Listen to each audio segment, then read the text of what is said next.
ევროპის კვირაული სრულდება დღეს ევროპის მოედანზე გარემოს დაცვის მინისტრმა და ნატოსა და ევროკავშირის შესახებ საინფორმაციო ცენტრის თანამშრომლებმა ნეკერჩხლის რამდენიმე ენერგი დარგეს. Გამწვანების აქციასთან ერთად კვირაულის ფარგლებში გორგასლის მოედნიდან მარათონიც მოეწყო და გამარჯვებულებს სპეციალური პრიზები გადაეცათ.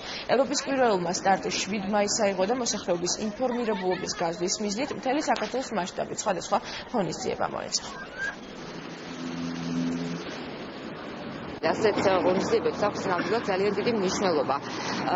Ქალაქის ეკოლოგიური მდგომარეობიდან გამომდინარე იქიდან, რომ მწვანე საფარი, მწვანე ნარგავები თბილისში არც თუ ისე ბევრია, თითოეულ დაღუს ეს აქვს ძალიან დიდი მნიშვნელობა. დღეს გარემოს დაცვის სამინისტროსთან და თბილისის მერიასთან ერთად გვაგამწვანების აქცია ევროპის მოედანზე, ასევე გაიმართება მარათონი გარბენში სპორტისა და ახალგაზრდობის სამინისტროსთან ერთად.